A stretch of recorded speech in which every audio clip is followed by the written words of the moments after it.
ہم تو بہت کوشش کرتے ہیں کہ ملک ریاض کے ایشوز سے تھوڑا سا دامن چھڑا لیں، لیکن کیا کریں، وہ دامن چھوٹتا ہی نہیں ہے، وہ کہیں نہ کہیں سے پھر آن ٹپکتا ہے۔ بڑی بڑی جگہوں سے ٹیلی فون کھڑکانا شروع کر دیے جاتے ہیں، بہت ساری جگہوں سے جو ہے وہ فون کر کے کہا جاتا ہے کہ آپ ویڈیو اپنی ڈاؤن کر دیں۔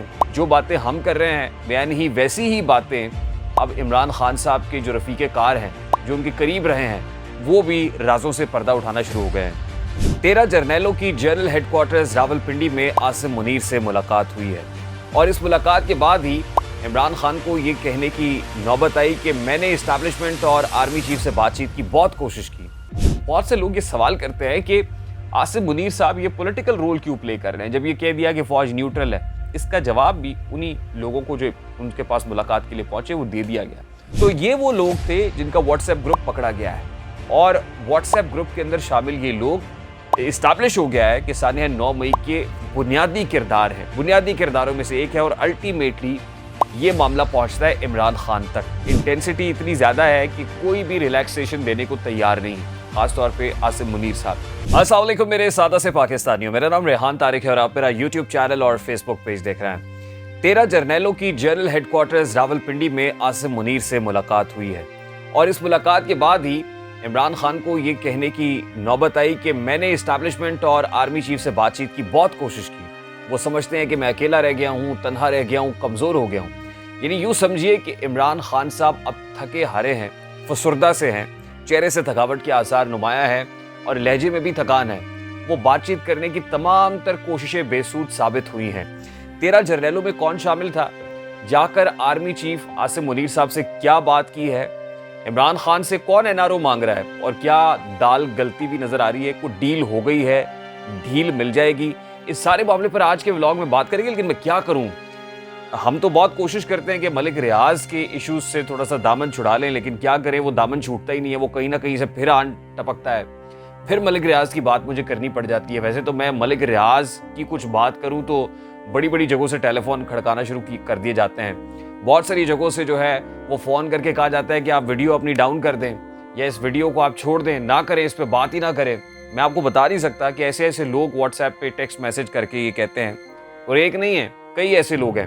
خیر، یہ کہانی پھر سے وہ کہتے ہیں نا، تاک میں دشمن بھی تھے اور سامنے احباب بھی، تیر پہلے کس نے مارا، یہ کہانی پھر سے ہی۔ ہم باز تو نہیں آئیں گے۔ اب ملک ریاض صاحب کا جو ایشو ہے، جو باتیں ہم کر رہے ہیں بیان ہی ویسی ہی باتیں اب عمران خان صاحب کے جو رفیق کار ہیں، جو ان کے قریب رہے ہیں، وہ بھی رازوں سے پردہ اٹھانا شروع ہو گئے ہیں۔ علیم خان صاحب نے سلیم صافی صاحب کو جیو نیوز کے اوپر ایک انٹرویو دیا، اور اس انٹرویو کے اندر ملک ریاض کی بات کرتے ہوئے انہوں نے کہا کہ عمران خان کے گرد گینگ آف 5 تھا، گینگ آف 5، اور اس گینگ کے اندر ملک ریاض بھی شامل تھے۔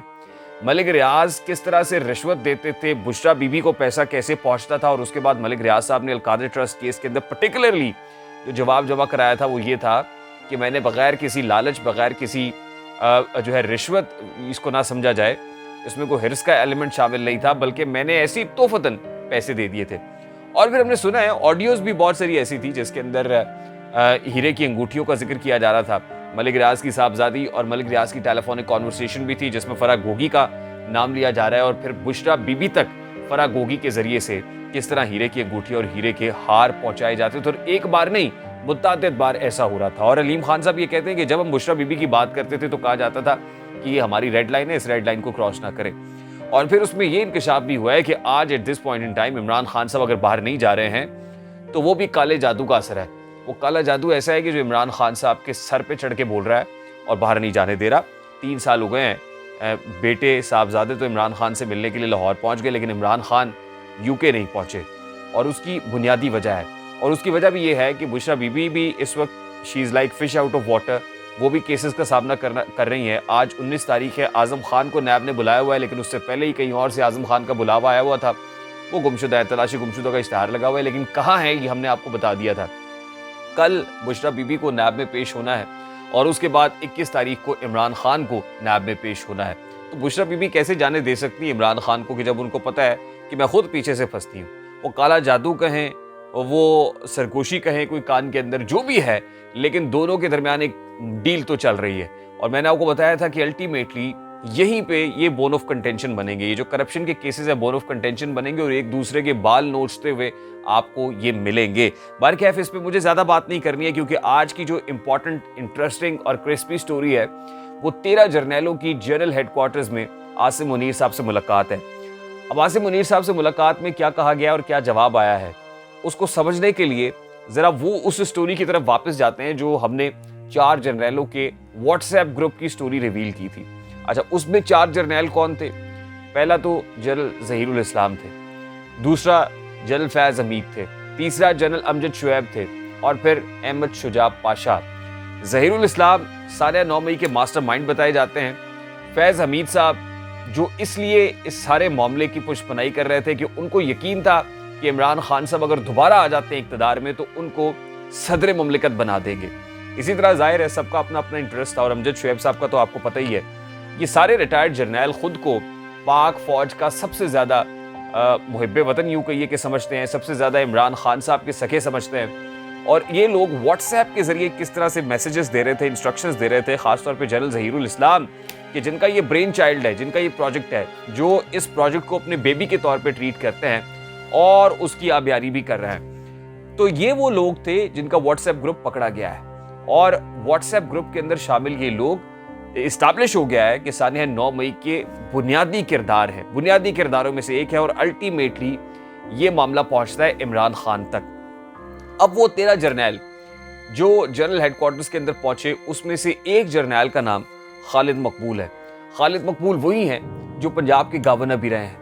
اور یہ جب جا کے عاصم منیر صاحب سے سب سے پہلی امپورٹنٹ چیز تو یہ ہے کہ وہ ملنا چاہتے کوئی نہیں تھے, لیکن جب یہ ملنے کے لیے پہنچ گئے تو انہوں نے جو ایک لمبی چوڑی عرضی رکھی, خلاصہ یہ ہے, قصہ مختصر یہ ہے کہ یہ چاہ رہے تھے کہ عمران خان صاحب کو ریلیف دیا جائے, لیکن اس کے لیے باور یہ کرایا گیا کہ اس وقت آپ پاپولیرٹی دیکھیں, آپ اس وقت عوام کی پلس دیکھیں کہ عوام کس طرف کھڑی ہوئی ہے, اور اگر آپ عاصم منیر صاحب اگینسٹ دا ویوز جائیں گے, اگر آپ لوگوں کی منشا کا خیال نہیں رکھیں گے تو بڑا مسئلہ ہو جائے گا پاک فوج کے لیے. فوج کا امیج خراب ہوگا, فوج کا اسٹیچر خراب ہوگا, اور کسی کو ایلیمینیٹ نہیں کرنا چاہیے, بلکہ وہ عمران خان صاحب کے اس طرح سے چہیتے بن رہے تھے کہ عمران خان صاحب نے ملک کے لیے کیا کچھ نہیں کیا ہے. تو عمران خان از دی لاسٹ ہوپ, واحد ہوپ ہے, یعنی واحد ہوپ کہہ کر باقاعدہ طور پر عاصم منیر صاحب کو کہا کہ عمران خان از دی لاسٹ ہوپ. جب یہ کہا تو پھر عاصم منیر صاحب نے واقفان حال یہ بتاتے ہیں کہ 7 منٹ پر مبنی بڑا کنسائز رپلائی دیا ہے. سب سے پہلی اور امپورٹنٹ بات اس کے اندر یہ تھی کہ اگر آپ واقعی سیاست کرنا چاہتے ہیں نا, اگر آپ لوگ جو میرے پاس آئے ہیں آپ کو سیاست میں دلچسپی ہے, تو پھر پاک فوج سے جو پینشن اور مراد لے رہے ہیں نا, سب سے پہلے وہ سرنڈر کریں. آپ سرنڈر کریں وہ چیزیں جو آپ پاک فوج سے لے رہے ہیں, پہلے اپنے آپ کو ڈیٹیچ کریں اور پھر آپ اپنے آپ کو کسی سیاسی جماعت کا کارندہ بنا کر پیش کریں. یعنی ان جرنیلوں کو 2 ٹوک اور واضح پیغام عاصم منیر صاحب نے دیا اور یہ کہا کہ اگر نیکسٹ ٹائم آپ آنا چاہیں تو پھر آپ یہ سرنڈر کیجئے کو, اگر نیکسٹ ٹائم آپ پائے گئے ملوث اس سارے معاملے کے اندر. اور پھر ان 4 جرنیلوں کا ذکر بھی کیا, واٹس ایپ گروپ کا بھی ذکر کیا اور کہا کہ اگر آپ لوگوں نے یہ سب کچھ کرنا ہے تو پھر آنے سے پہلے آپ کو یہ سارا کچھ میں خود کراؤں گا, میں آپ کی پینشن بھی سرنڈر کراؤں گا, میں آپ کی مراعات بھی سرنڈر کراؤں گا, اور جو پرکس آپ انجوائے کر رہے ہیں بگ ریٹائرڈ جنرل پاک فوج کا حصہ سمجھتے ہیں اپنے آپ کو, پھر وہ حصہ ویسا کوئی نہیں رہیں گے. یہ بات کیٹیگوریکلی کہی ہے. یعنی اس لہجے کے اندر جب عاصم منیر صاحب نے بات کی اور یہ پیغام پہنچا عمران خان صاحب تک, تو عمران خان صاحب قوم کے سامنے خطاب لیے حاضر ہو گئے اور اس کے اندر انہوں نے یہ فرمایا کہ میں نے تو پاک فوج سے اور اسٹیبلشمنٹ سے بات چیت کی بڑی کوشش کی ہے, لیکن کیا کریں کہ وہ سمجھتے ہیں کہ میں اکیلا رہ گیا ہوں, وہ سمجھتے ہیں کہ میں تنہا رہ گیا ہوں, میرے ساتھ کوئی موجود نہیں ہے, میں گھبرا گیا ہوں, میں ڈر گیا ہوں. یہ بات عمران خان صاحب کو اس کانٹیکسٹ میں کرنی پڑی ہے. لیکن اس سے زیادہ امپورٹنٹ بات یہ ہے کہ جمعے کے روز یہ 13 جرنیل جا کے ملتے ہیں اور پھر عاصم منیر صاحب کیٹیگوریکلی کہہ دیتے ہیں کہ سانحہ 9 مئی کے جتنے کردار ہیں نا, شرپسند لوگ ہیں, یہ ہو نہیں سکتا کہ پاک فوج کے اوپر اٹیک کیا جائے اور پھر ہم کسی کو کلین چٹ دے دیں یا کسی کو واشنگ مشین سے دھو کے بالکل نکال کے پاک صاف کر دیں. ایسا ہوگا نہیں. بلکہ اس سے زیادہ امپورٹنٹ اور خطرناک بات کیا ہے کہ اگلے ہی لمحے عاصم منیر صاحب DGISI لیفٹیننٹ جنرل ندیم انجم کو جنرل ہیڈ کوارٹرز میں بلاتے ہیں اور وہاں پہ ندیم انجم صاحب ایک بریفنگ دیتے ہیں.